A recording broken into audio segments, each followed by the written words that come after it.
Breaking tonight, exactly 2 weeks from tonight. Election results will be pouring in. I know. And the campaign that has broken every rule will just about be over. But in the meantime, one of Donald Trump's most trusted advisors is hinting at some surprises ahead of the final phase of the 2016 race. And that's where we begin this edition of the Kelly File. Welcome, everybody. I'm Megyn Kelly. Today, the two campaigns are barnstorming the key battleground state of Florida. Mr. Trump holding 5 events across the state. Hillary Clinton holding a single public event there, too. With its 29 electoral votes, the latest Real Clear Politics average shows Mrs. Clinton with roughly a 3-point edge on Mr. Trump in Florida. We have an extremely powerful lineup for you tonight to discuss election 2016. Republican vice presidential nominee Mike Pence is here, and we'll ask him about the surprises in store. We'll also be joined by former Speaker of the House Newt Gingrich, as well as by Hillary Clinton supporter General John Allen. But we begin tonight with our chief political correspondent, Campaign Carl Cameron, who filed this report from Tallahassee, Florida, just a short time ago. Hi, Megyn. Donald Trump's wrapping up 3 days of campaigning in Florida, a state that he has acknowledged that he must win. And now he's got an entirely new closing argument. He had planned on it to be his contract with the American voter, repackaging all of his policy proposals. But the revelation that Obamacare premiums, the Affordable Care Act's costs, are going to go up next year has taken over his rhetoric. He's using it not just to go after health care and say that he'll repeal and replace Obamacare. He's also trying to wed Hillary Clinton to it, and he hopes to take her down. As you know, it's just been announced that Americans are going to experience another massive double-digit spike in Obamacare premiums, including more than a 100% increase in the great state of Arizona. They're going up over 100%. Think of it. And everybody's going to be going up like that. We're going to repeal it, and we're going to replace it, and we're going to get you great health care at a fraction of the cost. Earlier today in Sanford, Florida, the Secret Service metal detectors counted 15,000 people at his rally. And last night, he had 12,000 in Tampa. Trump's crowds are beginning to grow. That doesn't always mean that the poll numbers are going to shift. Mitt Romney got 60,000 in the last couple of weeks, and he lost to Barack Obama in 2012. But there is no question that Donald Trump sees momentum, he sees a surge in enthusiasm, and now he's got a new attack on health care that he thinks will carry him right to Election Day. Megyn? Carl, thank you. Well, for his part, Vice Presidential candidate Mike Pence is headed to Utah, with critics suggesting that this trip signals trouble, since this is a state that has reliably voted Republican in every presidential contest since 1964. Trump advisor Rudy Giuliani, however, says not to worry. Trump still has a few surprises in store for us. Watch. Did Donald Trump plan anything except for a series of inspiring rallies? Yes. What? You'll see. When will this happen? We got a couple of surprises left. October surprises? Well, I call them early November surprises in the way that we're going to campaign to get our message out there, maybe in a little bit of a different way. Okay. And you'll see, and I think it'll be enormously effective. Joining me now, Republican vice presidential candidate and running mate to Donald Trump, Governor Mike Pence. Governor, great to see you. Thank you for being here. Hey, Megyn. Can you give us any sort of a hint what that means? What kind of surprises we might be in store for?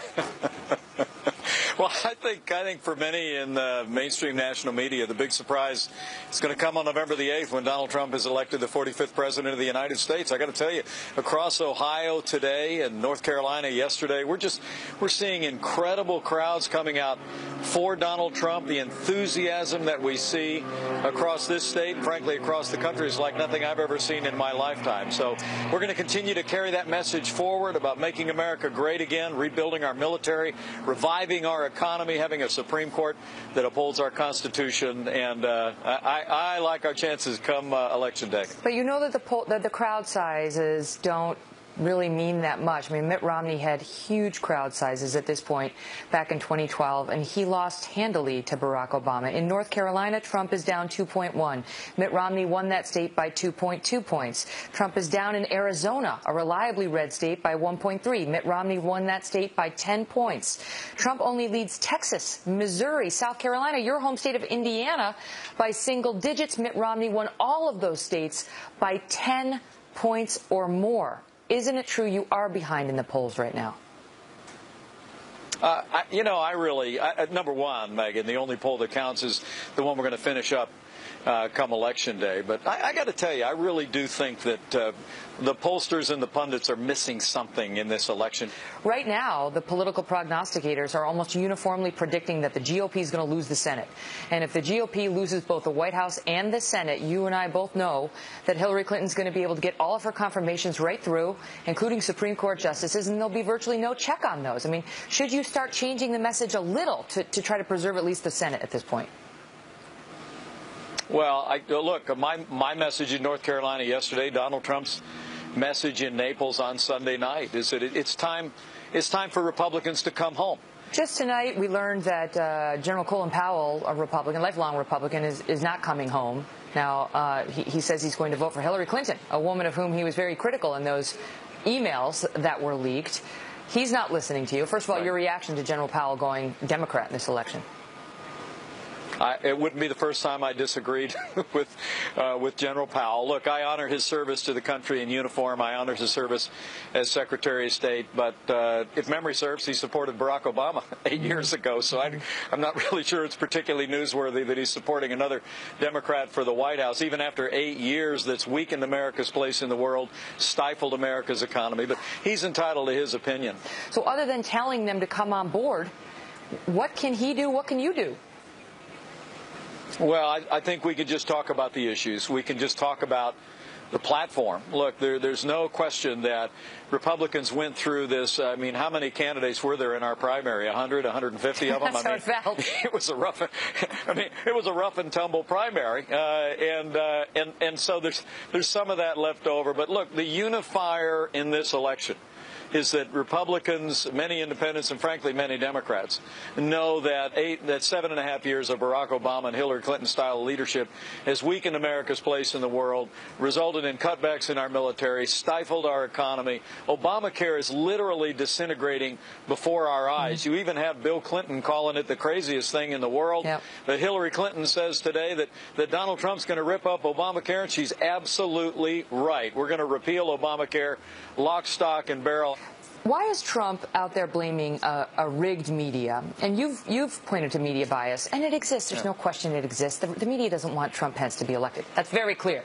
But they didn't want George W. Bush to be elected, and they certainly didn't want him to be reelected, and he was. So why not take some responsibility? Why doesn't Trump look at himself and say, you know what, I was consolidating my base, but now it's down at 80, and Mitt Romney had 50% of independents, and I only have 43. Why, as Brit Hume likes to say, winners take responsibility, losers blame others. To try to blame these numbers entirely on the media being rigged is not real, is it? Well, I think, I hear that riff a little bit, that pointing out the overwhelming bias in the national media is somehow, making an excuse. I think he's just making an observation. I mean, Media Research Center just came out with a study of media coverage. It showed that since the conventions, I think the number was that Donald Trump had gotten significantly more coverage, and more than 90% of it had been negative. I mean, well, that's I think people out there know that media came out showing him saying he wants to grab women by the you-know-what. I mean, you know as well as I do, he does very controversial things. Long before that. But he does controversial things from the beginning, and in part there's been speculation about whether it's for attention, whether some of the things he says and does are to generate media attention, which you know as well as I do, he loves. Megyn, I got to tell you, most of the people I'm out campaigning with know that it's been 2-on-1 from almost the beginning of this campaign, with the media doing half of Hillary Clinton's work for her. But the amazing thing is that we continue to see this movement growing because the American people are talking to each other about the real issues in this campaign, not what the media is chasing after any given day of the week. He's talking about it. And we're going to fight all the way to the finish. Governor Pence, respectfully, and then I'll give you the floor. But Donald Trump went to Gettysburg this weekend to lay out this new agenda, this contract with America, and he started it by saying he's going to sue all of the women who are accusing him. And you know as well as I do that those lawsuits will go nowhere. And you're telling me if he's the sitting president of the United States, he's going to start suing individual female citizens who have made these accusations? Well, Megyn, look, everyone in this country is entitled to defend their own reputation and their own integrity, and that includes people that are running for president of the United States. It's great to see you, Governor Pence. Thanks for being here. Thank you, Megyn. All the best to you. Well, with some forecasters now suggesting that the Democrats may take control of the Senate on November 8th, we break down the numbers with the man who helped launch a Republican resurgence. Newt Gingrich joins us next. Plus, could one of the biggest names in sports be now considering a career in politics? Tim Tebow is live on the Kelly File tonight. I think everything happens for a reason, and so I wouldn't change a thing, because I think I've just learned too much from the highs and the lows. As we edge closer to Election Day, attention has increasingly turned to the down-ballot races. The big story now, can Republicans maintain control of the House and, in particular, the Senate? Today, the nonpartisan Cook Political Report released its new rankings, with Cook predicting Democrats will pick up 5 to 7 seats and will likely gain control of the chamber. In moments, we'll talk about it with former Speaker of the House, Newt Gingrich, but we begin tonight with Trace Gallagher reporting from our West Coast newsroom. Trace? And Megyn, just like the old E.F. Hutton commercials, when Charlie Cook and his political report talk, people listen. And the reason Cook now says Democrats will pick up 5 to 7 seats in the Senate and regain control is that Republican senators in toss-up states can no longer run their own races because Donald Trump is drowning them out. The report says the slow leak in the GOP Senate balloon came the day the Access Hollywood tape went public. And trying to turn the tide with only 2 weeks left could prove difficult at best for 2 reasons. One, the Clinton campaign feels emboldened and is now pumping millions of dollars into the races of down-ballot candidates. And 2, early voting is underway in more than 30 states. And traditionally, Democrats perform better than Republicans in early voting. Experts say the GOP's best hope is to convince casual Republicans to go to the polls so Hillary Clinton doesn't walk into the White House with a blank check. In fact, voter turnout will likely be the difference in the battle for Harry Reid's Senate seat in Nevada, where former Nevada Attorney General and Democrat Catherine Cortez Masto is deadlocked with Nevada Republican Congressman Joe Heck. The fear for Republicans is that Hillary Clinton dominates the race along the eastern seaboard before the polls even close in the West, and some Republican voters in Nevada might then decide to opt out of voting. We should note that Republican incumbent Senators Kelly Ayotte in New Hampshire and Marco Rubio in Florida are also locked in do-or-die races, but both of them are still holding small leads. As for the House, Democrats would need to pick up 30 seats to regain control, but for now, even the most optimistic polls give them a net gain of just 10 to 18 seats, so it looks like the GOP holds the House. Megyn. Trace, thank you. Joining us now with more, Newt Gingrich. He served as Speaker of the House. He's a Trump supporter and author of the book Treason. Great to see you, Mr. Speaker. Thanks for being here. So it's good to be back. I mean, with Cook and many other nonpartisan independent pollsters now saying that the Senate is likely lost to the Republicans, what does that say? I mean, if Donald Trump loses this White House race and the Republicans lose the Senate, does that suggest that the Republicans nominated the wrong candidate at the top of their ticket? The next 2 weeks are a contest of 2 parallel universes. I just listened to that report. First of all, I used to hang out with Charlie Cook when he would explain that Donald Trump was hopeless and would not get the nomination.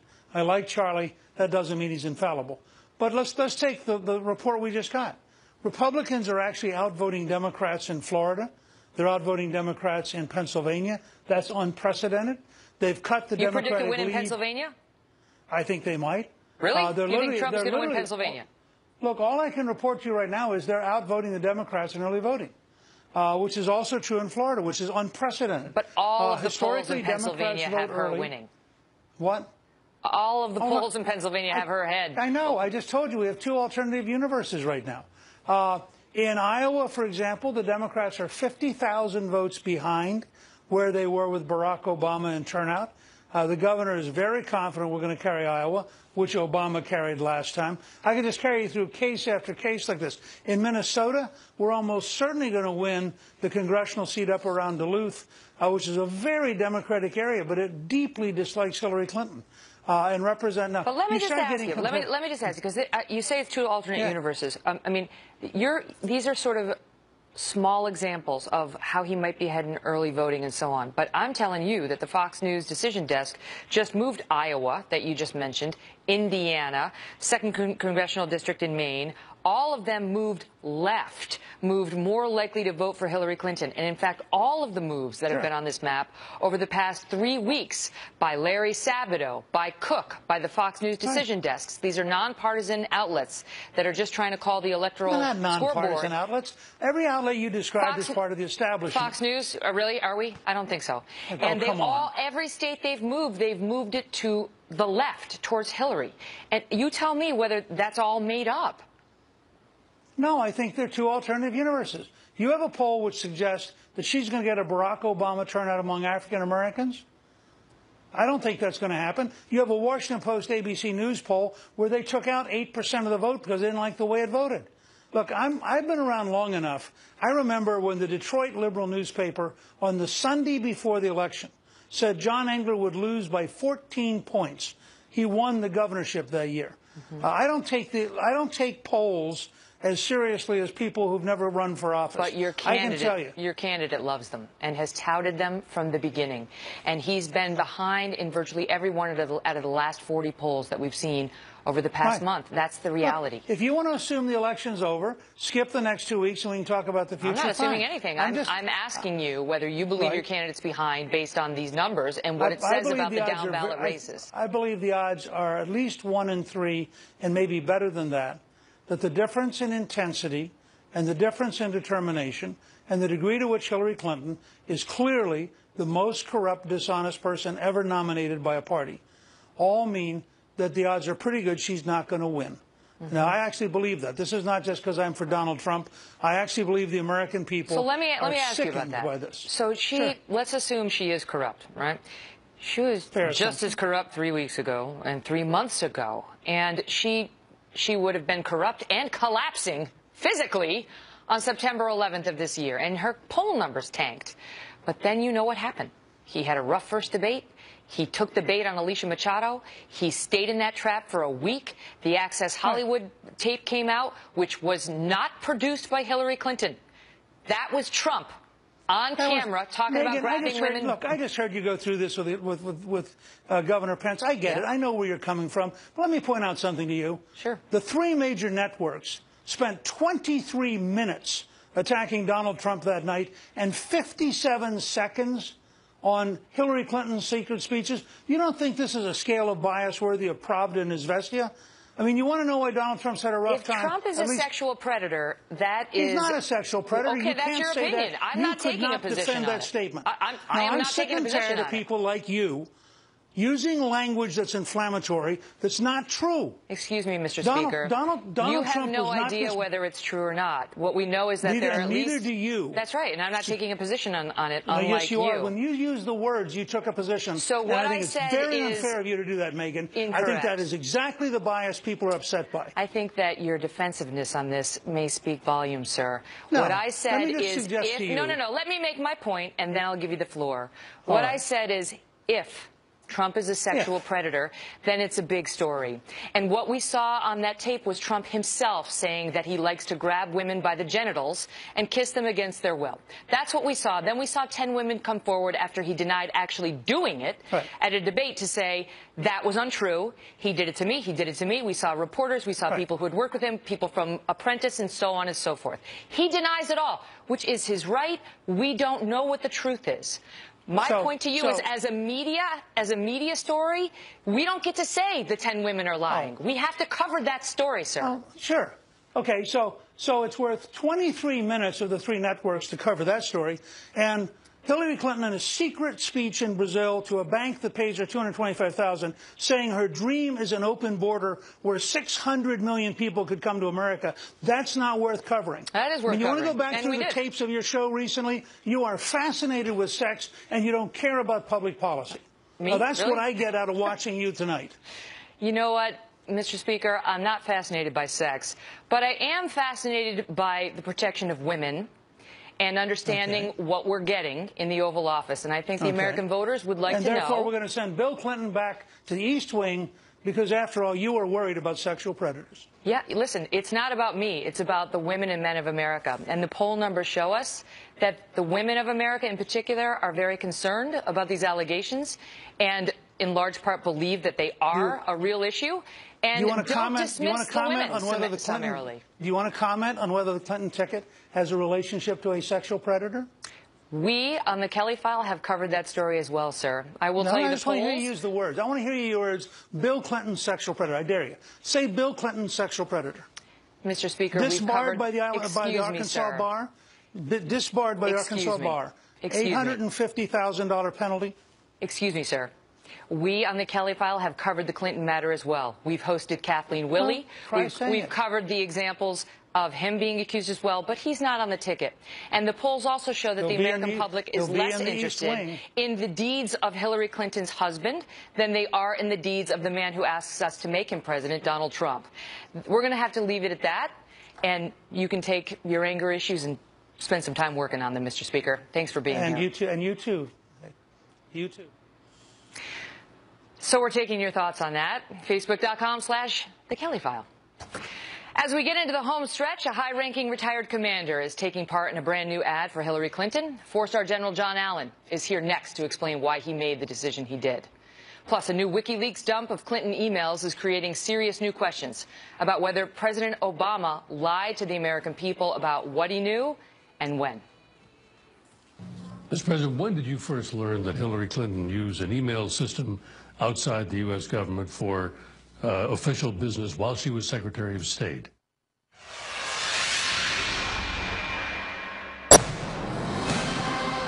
Breaking tonight with 2016 entering the home stretch, the former military commander who made big news at the Democratic National Convention has surfaced again. In a brand new political ad, distinguished General John Allen says when it comes to keeping Americans safe, the choice is clear. Power to ultimately defeat this threat and to keep us safe. Joining me now in a Kelly File exclusive, retired four-star Marine General John Allen. General, great to see you. Thank you very much for being here. And good evening, Megyn. So this is a man who used to head CENTCOM, so our viewers know. He used to run the war in Afghanistan and the fight against ISIS for a time. So you've had some experience fighting the enemy. And I want to ask you, because it is extraordinary to see a general like you come out and get political. What made you do it? Well, Megyn, I spent a lot of time thinking about it. It wasn't an easy decision.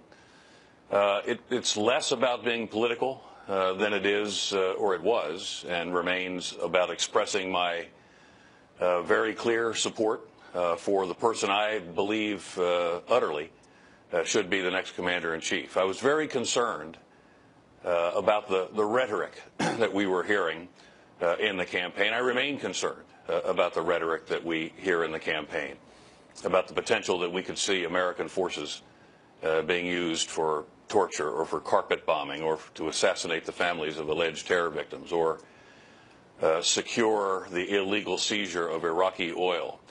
That kind of rhetoric, I believed, had to be challenged, and it had to be challenged publicly. So challenging that rhetoric, but also expressing unambiguously my belief that Secretary Clinton should be the next commander-in-chief were important to me. Why do you think that's so bad? I mean, let me just ask you about the torture in particular, right? Because I think a lot of people look back at what happened during the Bush administration and are horrified by the enhanced interrogation techniques, but there are a lot of people who defend him, saying they did work and they did get information out of people like Khalid Sheikh Mohammed. And those very same people say, go Trump, on his promise to bring those techniques back. Well, a couple of things. First of all, we don't know how well torture works. I think what we do know is that people will say anything to stop the pain, and we know that very well. We know that clearly. We know that from experience. So the idea that the employment of systematic torture ought to be a part of the repertoire that we have with respect to how we handle and treat detainees, I think is not part of who we are. It hasn't proven itself to be that valuable as a technique that we should even consider compromising our values or our standards to do it. But also, let me make something really very clear. If it were ever to be believed that we systematically tortured those that we detained, we have no reason, we would have no reason to believe that our troops, if ever taken prisoner, would be treated in any other way than that they would be horribly tortured themselves. What about? So we need to be thinking about this in a very clear-eyed way. Let's talk about Hillary Clinton as a potential commander-in-chief. She does have a foreign policy record, unlike Trump, who's never held public office before, and it's far from perfect. Let's put it that way. She supported, what we did in Libya, which has led to disastrous results by pretty much any measure. She was behind the Iran deal, which has been very controversial. And certainly she underestimated the security threat in Benghazi, Libya, as a separate but somewhat related matter, leading to the death of 4 Americans on September 11th of 2011. So how can you, as a general serving in the positions you have, support her for commander-in-chief? Well, I think she's responded to many of those concerns, particularly Benghazi. I saw her in action when I was a commander in Afghanistan. She was the Secretary of State. We worked closely on a number of issues. I saw her in action in the sit room. I saw her in action in Kabul when she would visit our ambassador and would spend time with me. I spent time with her individually as the commander. She's calm. She understands international relations. She understands that the influence of America is best exerted through our relationships overseas and through our alliances and our partnerships. Well, what about Trump and Putin? He says he understands that too. And, we've seen Putin, I don't know if he likes Trump. He's complimented him. And you tell me why Putin is doing that. I don't know that Putin has complimented him. In fact, I believe that Putin has said that he hadn't complimented him. So I'm not clear necessarily on your question, but I don't see that there is a value in the nature of the relationship that I have seen be described between Mr. Trump and Putin. How closely do you think the Russians and Putin in particular are watching our election? Very, very closely, Megyn. Look, there are great forces at work here. One of the great threats, I think, to Russia is the solidarity of the European Union. They're deeply concerned about the capacity of the North Atlantic Treaty Organization, which has been the stalwart alliance on which so much of the transatlantic alliance, so much of the security of Western Europe, Southern Europe, has rested for so many years.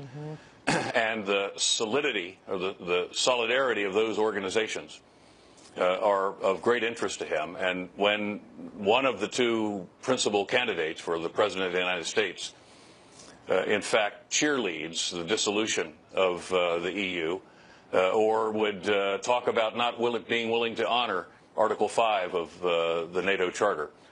We've got some real reason for Putin to want to see a particular individual in the Oval Office. Last question, because I got to go. But do they study? He's a former KGB guy, Putin. Do they study? Do you think he's studying Trump and studying Hillary Clinton? Yeah, there's no question about that. They've got the voice prints. They can tell when someone is agitated. They can tell when someone is angry. They can tell when someone is telling the truth or not telling the truth. And all of this is to ensure that in a crisis, they can push the buttons that they think they need to in order for that crisis to go their way. Michael Morell, the former deputy director of the CIA, wrote an excellent piece on this. And I think that it's worth our always being conscious that the Russians are going to watch every aspect of this. They're quite good at it.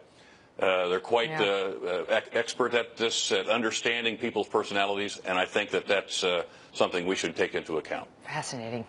General Allen, thanks for being here, and thanks for your service. Thank you, Megyn. God bless. Not here. New controversy bubbling up for Hillary Clinton and the White House today, as the latest WikiLeaks dump suggests President Obama may have lied in his initial comments about Hillary Clinton's private email server and private email. Former President Bush speechwriter Mark Thiessen and Matt Bennett, a former aide to President Clinton, are next on that. Plus, could one of the biggest names in sports be now considering a career in politics? Tim Tebow is live on the Kelly File in moments. With Nexium 24-hour. Developing tonight, the White House is now dealing with some awkward new questions about Hillary Clinton's email scandal and whether President Obama lied to the American people about what he knew.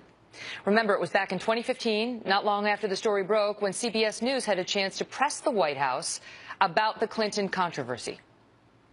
Mr. President, when did you first learn that Hillary Clinton used an email system outside the U.S. government for official business while she was Secretary of State. At the same time, everybody else learned it through news reports. But now we're seeing hacked emails from WikiLeaks that show Team Clinton was stunned by that response, exchanging emails suggesting President Obama was not being truthful and about how this needed, quote, cleaning up. Ed Henry is our chief national correspondent. Ed? Good evening, Megyn. Tonight, White House spokesman Josh Earnest is stressing the president never said he did not trade emails with Hillary Clinton. He just did not know the details about her server. But that is not how top Clinton advisor Cheryl Mills read the president's interview with CBS. She appeared to freak out in real time, firing off an email declaring, quote, we need to clean this up. He has emails from her. They do not say state.gov. Meaning Mills, who was chief of staff of the State Department, knew Clinton and the president had exchanged work emails on her personal email address. So his answer set off alarm bells. Mills read it to mean he had not told the whole truth, and gasoline could be poured on the Clinton email fire. Other new emails also show infighting among Clinton advisors after the New York Times revealed the existence of the server in 2015, with liberal activist Neera Tanden writing to John Podesta and teeing off on Mills by saying, quote, this is a Cheryl special. Why didn't they get this stuff out like 18 months ago? So crazy. Podesta agreed, replying, unbelievable. I guess I know the answer, concluded Tanden. They wanted to get away with it. Yet another batch of notes show a Clinton advisor revealed that the candidate had trust issues with her own staff because of leaks about the email scandal. Podesta may have summed all of this up by calling the controversy a hot mess. Megyn. Ed Henry, thank you.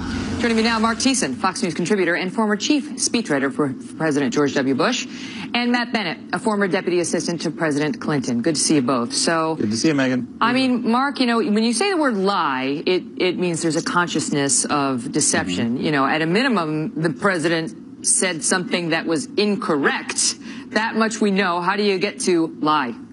Well, because if you look at it's important to look at the question that he was asked. So he was not asked, when did you learn that Hillary Clinton had a private unsecured server in her bathroom? He was asked by CBS News, quote, when did you first learn that Hillary Clinton used an email system outside the U.S. government for official business while she was Secretary of State? And he said, I learned it from the media. That is plain untrue, because we now know that he was emailing with her on an email system outside of the U.S. government. Her email did not say state.gov. It didn't even say Gmail or Hotmail. It said ClintonMail.com. So did he not notice that? Cheryl Mills noticed that. That's why she said we need to clean this up, which meant cover up the fact that there were emails between them, which they did successfully until this September. Matt, why are you shaking your head no?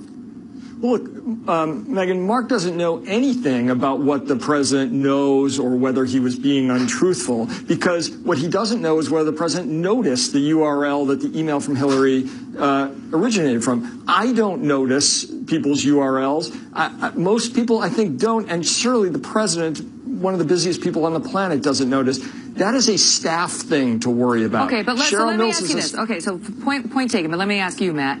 The facts seem to be that our Secretary of State and our President were having a little chat via email on an unsecure server via her private email address, which is outrageous, and he, in your scenario, doesn't even know. So what's to stop him from saying something he shouldn't be saying?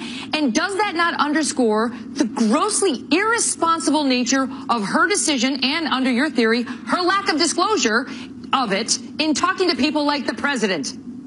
Look, there is no question that she made a mistake, and she has said that a million times, including in the last debate. She should not have had a personal server.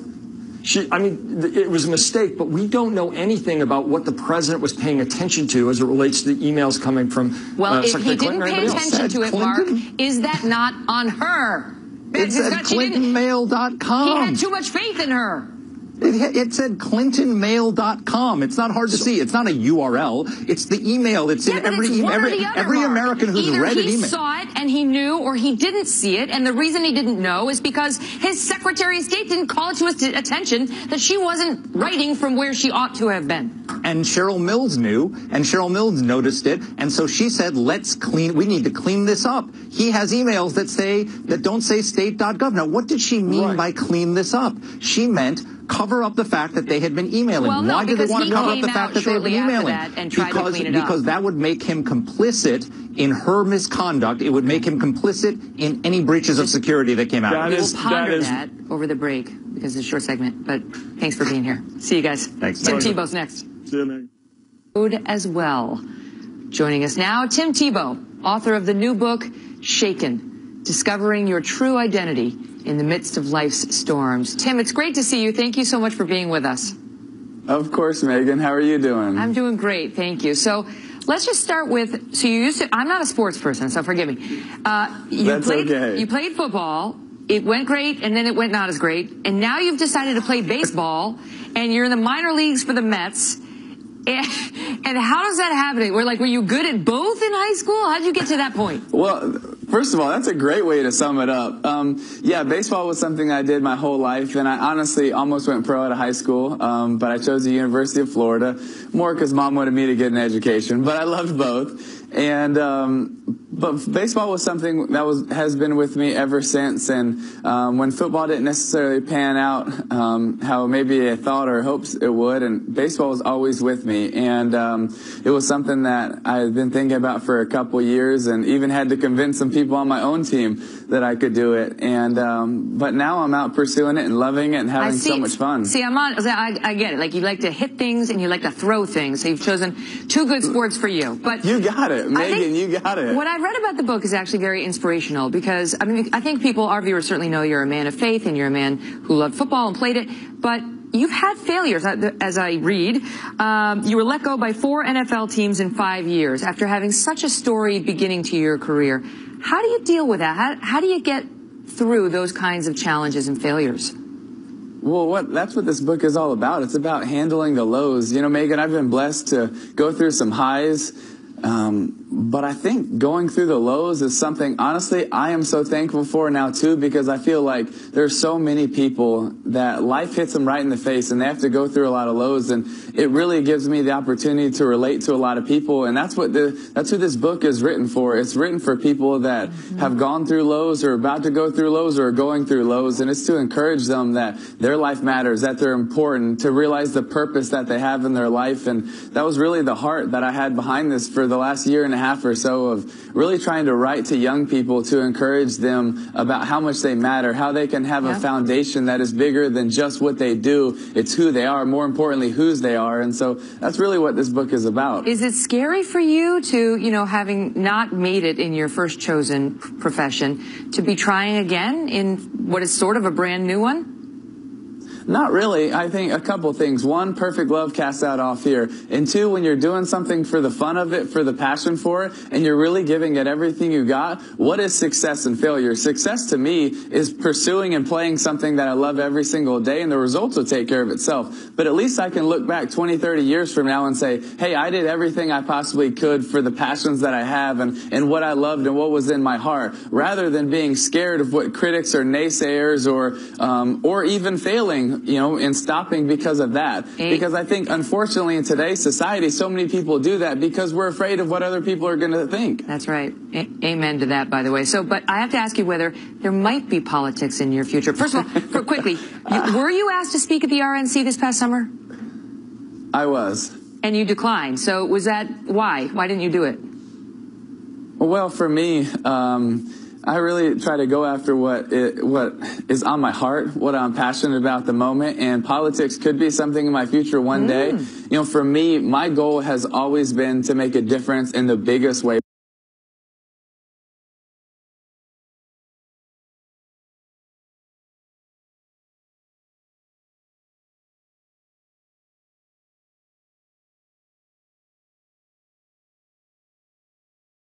possible, to be able to change as many lives as possible, to be able to encourage as many lives as possible.